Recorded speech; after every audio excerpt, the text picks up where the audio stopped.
Hey you guys, it's Britt. Tonight we're here to talk about 8Passengers and this video that came across my radar a couple days ago. And it's very interesting. It comes from a creator. Her name is Katie Morton, and she is a creator who I have seen before. And the way that I know about her is from her working with Shane Dawson in what I have the opinion of was the exploitation of Eugenia Cooney for he and Katie's both of their financial gain. When Shane did that video on Eugenia, they both made a ton of money off of that. Shane Dawson was very much praised by a lot of people, and I kind of saw it from a different seat. I had a little bit of a different opinion on that back when it happened, but nevertheless, that's where I know her from. But she did put out this video and had some interesting thoughts, so I thought that we could go through it together, have a conversation about it. So if you're interested, please keep watching.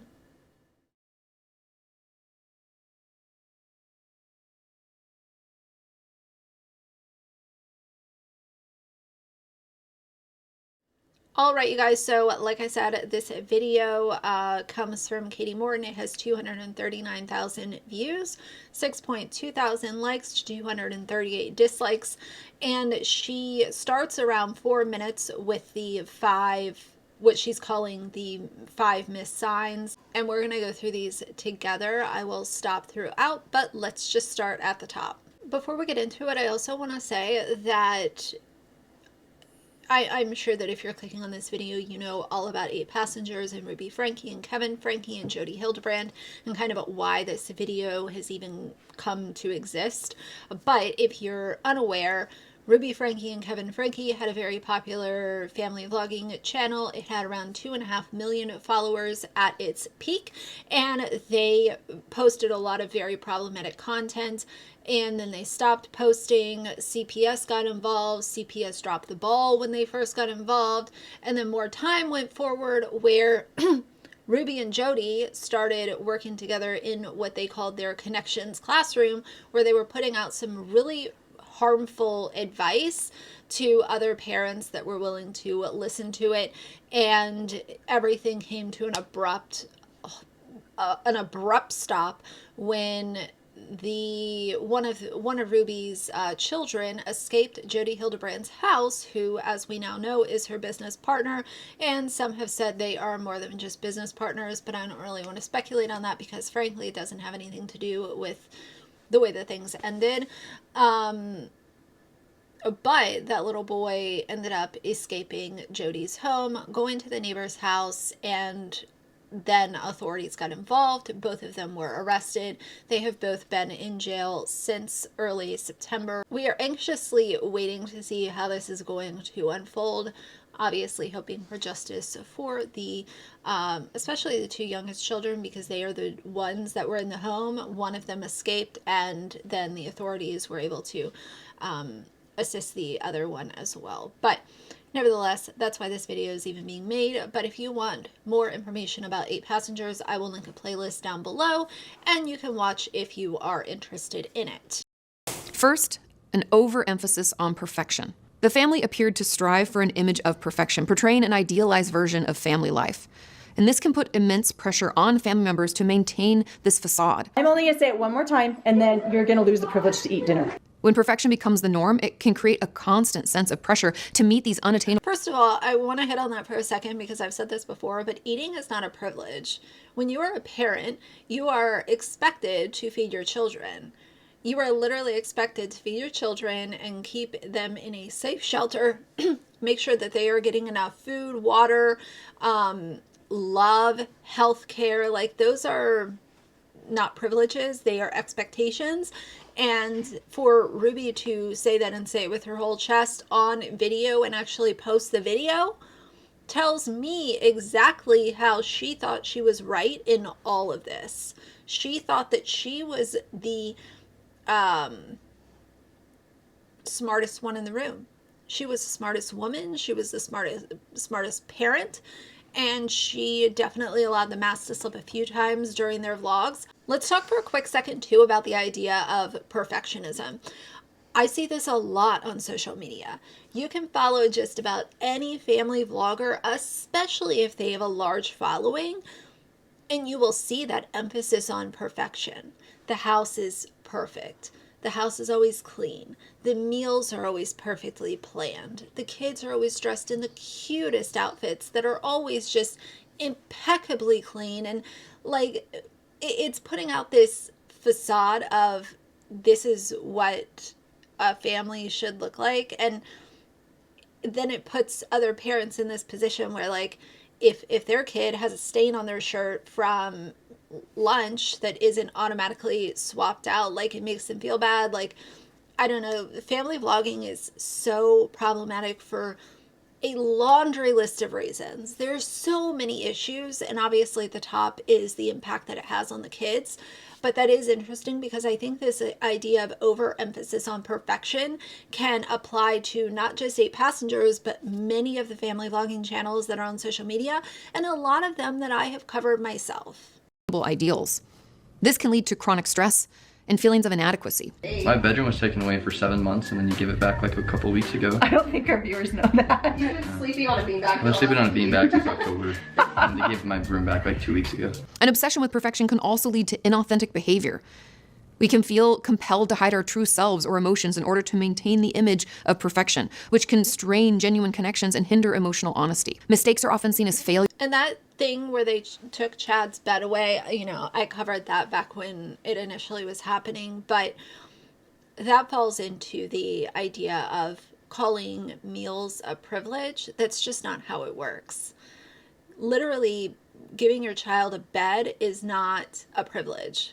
It is your responsibility as a parent to make sure that they have something aside from the floor to sleep on. This can discourage risk-taking and experimentation, which are essential for personal development. The constant pursuit of perfection can also contribute to heightened stress and anxiety levels for family members. This stress can manifest physically and emotionally, leading to a range of health issues and emotional challenges. If you think it's funny, then that was 7 months ago. Maybe you need longer without a bedroom. It was not funny. For children growing up in a perfectionistic family, the pressure to be perfect can have long-lasting effects on self-esteem and mental health. It may contribute to anxiety disorder. And it's bad enough if you're living in this family dynamic where you have parents that are really emphasizing everything having to be perfect, but also think about all of that happening on a public stage where everything is being uploaded to YouTube, TikTok, Instagram, Facebook.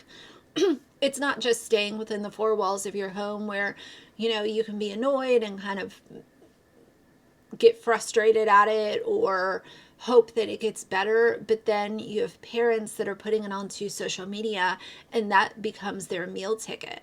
So it's overemphasizing, like, to a whole new degree, because now this is not only being consumed by people that they see as their supporters, but it's also paying the bills. Depression, and a fear of failure that can persist into adulthood. Second is a lack of privacy and boundaries. There are some people who consider any filming of an underage child, even if they're your kid, to be unethical. But when I look through the content on 8Passengers, it's not just filming an underage kid, it's filming it and putting that onto YouTube. Like, I think that we've all grown up being filmed. Like, I have a whole catalog of home videos from when I was, you know, anywhere from an infant through high school. I have those for my own collection, my own, just my own entertainment, or, you know, those close to me who I want to see those videos have seen them. So simply being filmed is not the issue. It's the internet and social media that makes it problematic. It's sharing it with strangers that makes it problematic. It's taking that content and using it as a way to get rich that's problematic. So it's much more complex than just don't film your kids. Nobody is saying don't film your kids. People are saying don't film your kids and post it to millions of strangers when you're trying to potty train them. Literally, Brittany Mahomes literally put her naked child on Facebook. On Facebook. She is a mainstream celebrity wife, whatever you want to call her, and she is putting her toddler potty training on Facebook. Current day. Like, how demented, like, why is this even an argument? Why is this something that anybody should have to tell a parent? Parents want to sit there and act like they know everything and they have all the answers and they are just perfectionists in their craft. They know it all. But they show that they don't know anything. Because if you are okay with putting literally your half-naked child potty training on Facebook, then you are a bad mom. That's how I feel. It is clear that nothing is off limit for the cameras, even when their children explicitly request to be off camera. Can you not film it? So I just She just got rejected. She has no idea. Furthermore, there's footage of Ruby directly saying that privacy. I've seen that clip of Ruby literally ignoring her child's request probably 15 times by now.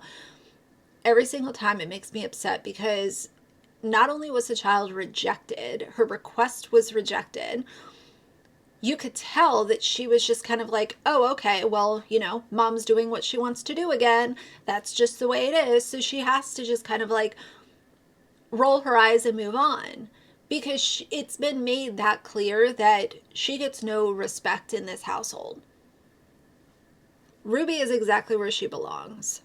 Is not a right that children have, and that they don't get to have boundaries. Do children have privacy?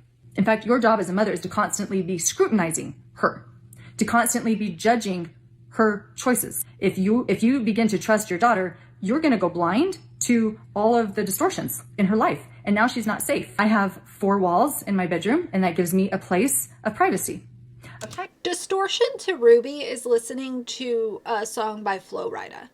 Okay. Distortion to Ruby is having too many lollipops. Like, her idea of distortion, I get it. And I'm here for, you know, parents being in tune. I've talked about these apps that let you know, like, you know, make sure that your kids, if they are on their own devices, there are tools to make sure that they are being safe, because there are far too many stories out there of young people trusting the wrong people online, and then they ended up, you know, getting blackmail. And there's been some that have been driven to suicide. There have been some that have been bullied at school. So I am here for parents being fully aware of what's going on with their kids' devices and what are their kids up to. But even me, as somebody who's not a parent, knows that there's a fine line to walk. Like, yeah, you need to give your kids some trust and respect, or else they're gonna end up being just so completely sheltered, they're not gonna know how to even like have a conversation with anybody, especially with these kids that are homeschooled. So that's the problem. Not everything is black and white. And some of these conversations are more nuanced, and it's on a case-by-case basis. And some people just aren't ready to have that conversation of like, not everything is a yes or no answer.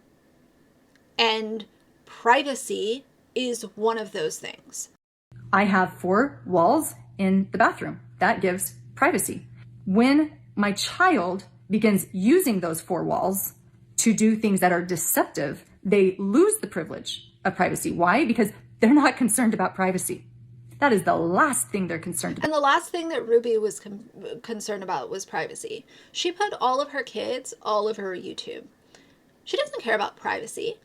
And she confirmed it. She confirmed it long before this video that we're watching right here was filmed and posted. Ruby literally put her kids on a public stage for public consumption, all for that exchange of that goddamn dollar bill. It really gets me a little tongue-tied, because it's so frustrating to see people like her sit there and just allow things to multiply and fester and build up and get worse and worse and worse. And this woman, people would pay her for parenting advice and life coaching stuff. How delulu do you have to be to sit there and listen to somebody like Ruby, Franke, or Jodi Hildebrandt. They're just trying to hold that word over your head. They're trying to hold you hostage, saying, you need to give me privacy. You need to honor my boundaries. You need to honor my feelings. You don't care about me. What else? You're invading my space. Those are my personal feelings. No. In this home, you don't get personal space because this is my space because I'm the parent. If you want your own personal space, you'll need to get your own space. This is my space where I can also abuse you, withhold food, allow my business partner to tie you up with duct tape and put cayenne pepper and honey on open wounds, and literally drive you to almost dying if it's not for you escaping through a window and asking the neighbor to call 911. This is mine. And as long as you're living in my home, it is my job to know everything about you. You don't get to sneak. You don't get to hide. You don't get to have secrets. Not in my And look at all the secrets that she was keeping alongside Jodi. Secrets of abusing her children. And she wants to talk about distortion. house. Do you see how loving that is? A great rule of thumb that in my house, there is no such thing as privacy. You're expected to be humble about it and not carry a chip on your shoulder about it. That's your responsibility as a child. Of course, there are situations where a parent may need to intrude for safety or well-being reasons, especially with younger children. However, respecting a child's need for privacy as they grow and develop is crucial for their healthy emotional and psychological development. In cases where a parent consistently invades a child's privacy without valid reasons, it can be considered emotionally abusive and have lasting effects on the child's mental health and well-being. Children who experience a lack of privacy may develop trust issues in their relationships, both within and outside of the family. They may struggle to open up and form healthy attachments due to the fear that their boundaries are going to be consistently violated. I think a lot of people also kind of, well, not a lot, that's not fair for me to say a lot, but there are some people who also kind of tend to not think past the child's childhood, where these things that happen during their childhood, even if it's in their teen years, can really have long-lasting effects, and it can really make it hard to build romantic relationships and allow those relationships to be long-lasting and beneficial for both parties involved and all of the good things that you would hope a relationship would be. And it's just sad to see parents literally ruining their children. But what you guys didn't know was Chad didn't get any room. He didn't get anything. He was sleeping on the floor in the family room. You're like a man. Oh, no, Mom, no. Chad. The constant invasion of privacy can lead to low self-esteem. Children can internalize the idea that their thoughts and feelings, they're not valuable, which can hinder their self-worth. A lack of privacy can also contribute to a child's inability to establish healthy personal boundaries with others. They may struggle to assert themselves in various relationships, potentially leading to unhealthy or even harmful relationships in the future.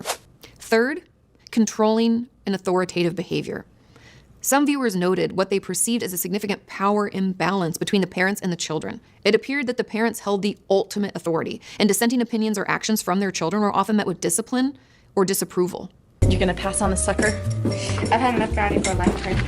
I really don't. Once you hit 99 pounds. I really wish that Katie would have blurred their faces. I will be blurring the kids' faces when I'm editing this video as part of my reaction, but these kids, I hope that they are getting all of the therapy and love and attention that they need, because this is not going to be an easy road for them. And I know that it's been a little bit of time since the actual arrest happened, but that doesn't really mean anything, because grief doesn't have an expiration date, and they are grieving so many different losses. They are grieving the loss of Ruby going to prison. Even if she's a terrible person, still having somebody, having your mother go to prison is something to process all in itself. Then their screwed up relationship with their father, then the role that Jodi played in all of this, and the separation that has been created in between all of these siblings, and then all the trauma that each of them have to process. And we don't know about a lot of stuff that happened in the 8 Passengers or Franke household. There are so many things that probably happened that the public never knew about, and we're not entitled to know about everything. But when I think of the things that could have possibly happened, I think, my God, I mean, it's bad enough, all the stuff that we know. Think about the amount of trauma that these kids have to process. I just hope that they're getting the help that they need, because this is a lot. Trying to keep children in line by threatening them and controlling them is incredibly unhealthy. Some of the tactics of this that we've seen are things like threatening to hurt something important to a child or other emotionally manipulative behavior.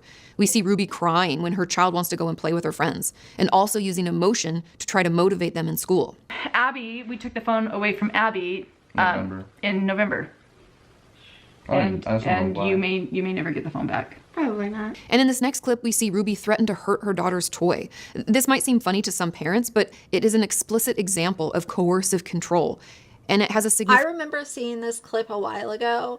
This is not funny. If you think that Ruby saying this is funny, then you need to get some help, because this is so, to see the emotion on this child's face, it'll immediately put a lump in my throat. None of this is funny, but let's keep going. and damaging impact on children. You can even just see how her daughter reacts to this. If you cut one more thing in my house, I'm going to take the scissors, look at me, and I'm going to cut its head off. God, I'm gonna be so mad. So what are you going to do? Are you gonna cut anything else? No. You promise? Look at Mama. Here's another example. Sherry has a role in this family of kind of stepping in to soothe the youngest one. I've seen that in quite a few clips. I said a long time ago, Sherry had to walk in shoes that she should not have had to walk in at that age. She had to be the nurturer that Ruby never was. And I'm sure the siblings were very, very upset once Sherry was not living in the house anymore, because I think that she really brought a lot of comfort to her siblings. And I'm not saying that siblings shouldn't be there to comfort each other, but the size of the comfort that Sherry had to offer was a lot, and she should have been worried about being a teenager and having fun and not having to constantly, every single day, soothe them from something mean, hurtful, or cruel that Ruby was doing to them. I hope that makes sense. Even when talking about the potential of a child having an eating disorder, this somehow becomes about the mom, Ruby. Listen to this clip and see if you can notice, number one, how this becomes about her, about Ruby, not the child, and two, how she tries to control her daughter. She just knows she's getting a hit by not eating, and she's getting a hit by lying about it. And you are so easily fooled that— So Ruby has a history of saying that everything is a choice. She has said that mental health struggles are a choice. She has said that EDs are a choice. She has said that anxiety and depression is a choice. So I don't know who's listening to Ruby and taking anything that she says at face value. Like, the woman has a history of just saying things that are not proven. She's not a mental health professional, and she doesn't know what the hell she's talking about. Again, I don't know who's listening to her and actually saying, that actually makes sense. I think that it's quite scary that people would actually pay her and Jodi for these connections packages that they were selling. That's the scary part. you go along with it. So what you need to do is get big and say, no, I know exactly what's going on here. I will not be lied to. And then her world needs to get really, really small. Did you hear it? The quote, "Your child is lying to you." And no, I won't be lied to. Somehow Ruby believes that this eating disorder is disrespectful to her, or disrespectful to the mother who's asking this question. And the best way she's— Having a disease is not a choice. Having an illness is not a choice. I get so tired of that narrative. I hear it with mental health stuff. I hear it with and stuff. And literally, like, people sitting there being like, oh, well, you're depressed. Just don't be depressed anymore. Or, oh, you're an alcoholic. Oh, just don't drink anymore. Like, those kind of people, just, I have no time or space for people like that in my orbit. And it's quite frustrating to see those people be given a platform and people actually listen to them. Says to treat this is to make their world incredibly small and to take away their friend group. These are classic behaviors and words that align with narcissism. People who are narcissistic will try to isolate us from other support so that we're more dependent on them. And it's incredibly abusive. It's hard to overemphasize how damaging controlling dynamics in a family can be. If you want, I can do an entire video on this, so just let me know in those comments down below. Number 4, high levels of stress and tension. Certain blogs showcased a high level of stress and tension within the family, particularly around issues like homeschooling. This is another clip where Sherry steps in and really just reminds the audience of her role in the family. And it was not to be the fun big sister. It was to be a mother role. And it's quite sad, but let's keep going. It's right here. And parenting. These moments suggested a lack of effective communication and conflict resolution skills. And part of this is caused by these strange expectations that Ruby has of her children. For example, she expects her 3-year-old, 3, to be able to wake herself up for preschool, like all on her own. 2 days ago was preschool. Eve slept in. She's notorious for sleeping in. And she woke up and I thought, you know what? I'm not going to wake her up because every time I wake her up, she gets super grumpy and upset and I have to literally drag her and get her dressed. And she's old enough to do that herself. And she missed preschool. She slept in and she woke up and she's like, I'm ready to go to preschool. I said, you know what? Preschool's over. You slept through it. I'm sorry. And she's like, what? And I said, you need to get up. Literally like a 3-year-old. If I was left on my own with no alarm, I wouldn't wake up in time to get to work. I need an alarm. I need something to wake me up in the morning. And this is literally a 3-year-old that we're talking about. Ruby's frame of mind is just so, it's like borderline psychotic sometimes, the way that this woman would treat her children.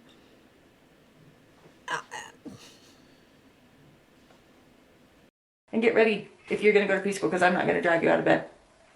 And so she... Are she still paid for it though? Yeah, I still pay for it, but it's a lesson learned. And She can't control when she wakes up. apparently she can. No, because I woke her up. But she got up. Because I dragged her out. You did? Yeah. Oh. Well, me and Abby woke her up. You dragged her out. Here's another clip where So the sandwich thing, I talked about this the very first time that I talked about 8 passengers, and I actually rewatched that video recently just to kind of, I like to rewatch some of my old videos sometimes if I'm still covering the same topic. And looking at a current day, you know, I stand by exactly what I said in that video 3 years ago. To expect a 5-year-old to pack their own lunch and then have them not do it, and instead of saying, okay, I'm gonna come, you know, make sure that you're fed because you're my child and that is my responsibility as parent to make sure that you're fed. Remember, we go back to the beginning of the video, make sure you're fed, make sure you're healthy, make sure you have a safe place to sleep and live.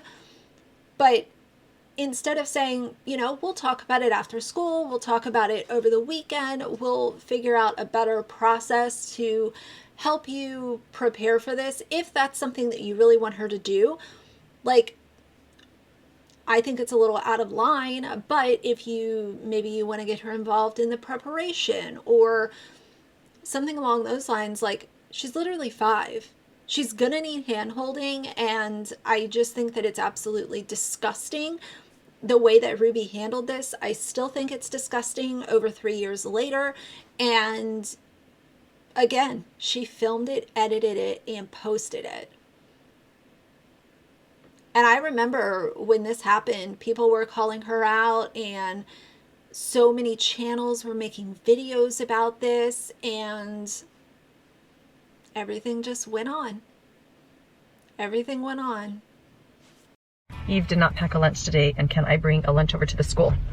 This happens quite often when you're raising children, because I know that her teacher is uncomfortable. Yeah, because teachers don't want to see their students starving while they're in a cafeteria or a classroom of everybody in this room is eating a meal and there's one child who is not eating a meal.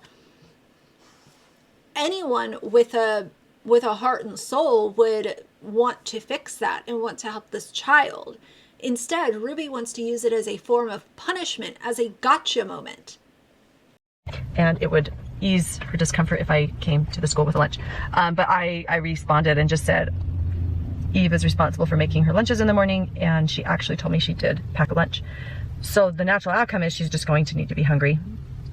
And hopefully nobody gives her food and nobody steps in and gives her a lunch. High levels of stress and tension within family dynamics can be considered abusive when they persistently and significantly harm the emotional, psychological, and physical well-being of family members.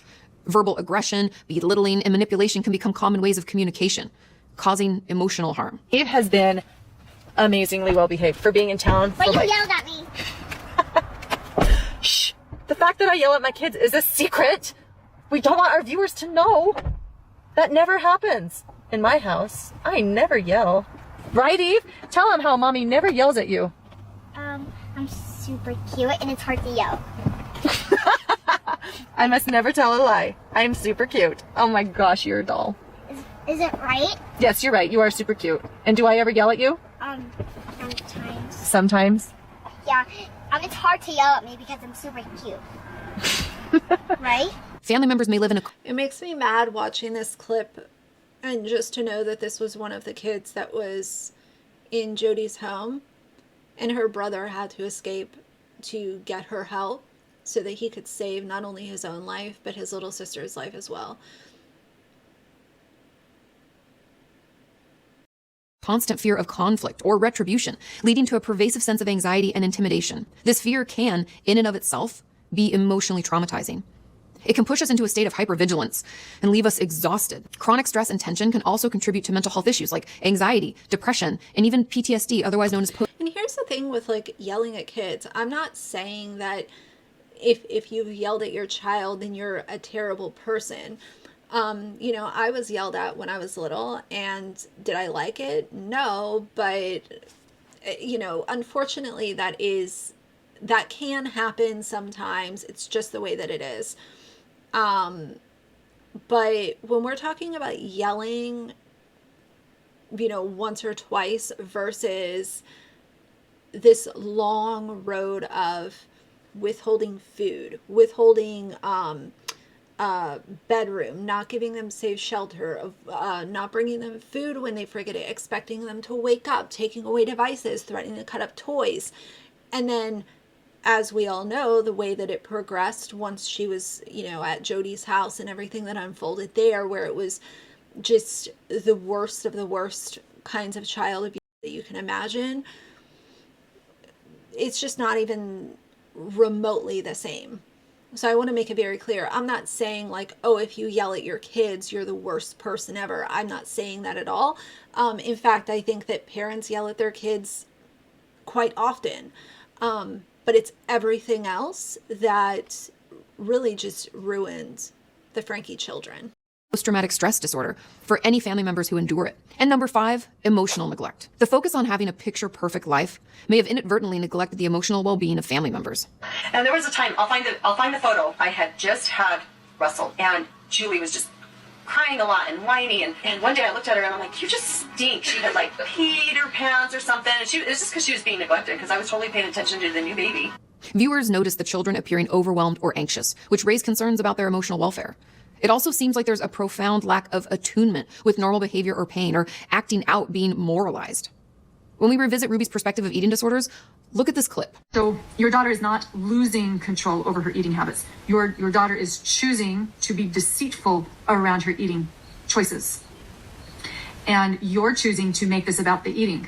I have news for you. This daughter does not have an eating problem. This daughter has an identity problem. This produces an enormous amount of shame and is so misattuned to what the child might be experiencing. The amount of just sheer disinformation that Ruby has put out on her platform, specifically with her in the Connections classroom alongside Jodi, I don't know, like, again, I keep going back to, it's kind of scary to me that people were actually listening to her and willing to pay her for this advice.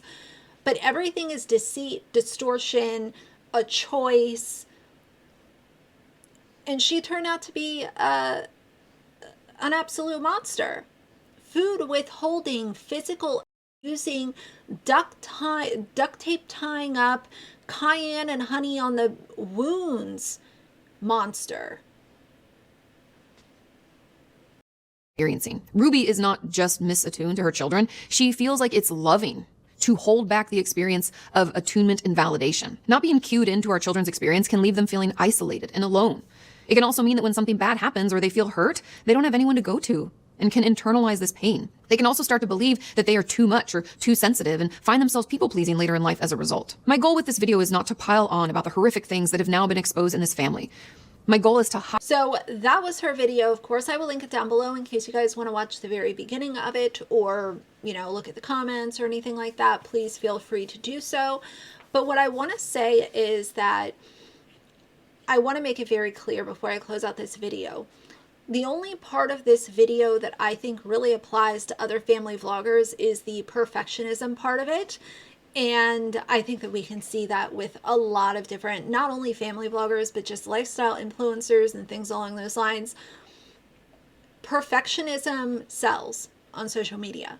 Having an aesthetic and having everything clean and proper and tidy and put away and everything is just perfectly done, that sells. And it makes these influencers and family vloggers gain attention, and it makes it seem like they have everything put together. But what I will say is I would rather have somebody with a bit of a messy house that is not exploiting their children for cash online any day of the week.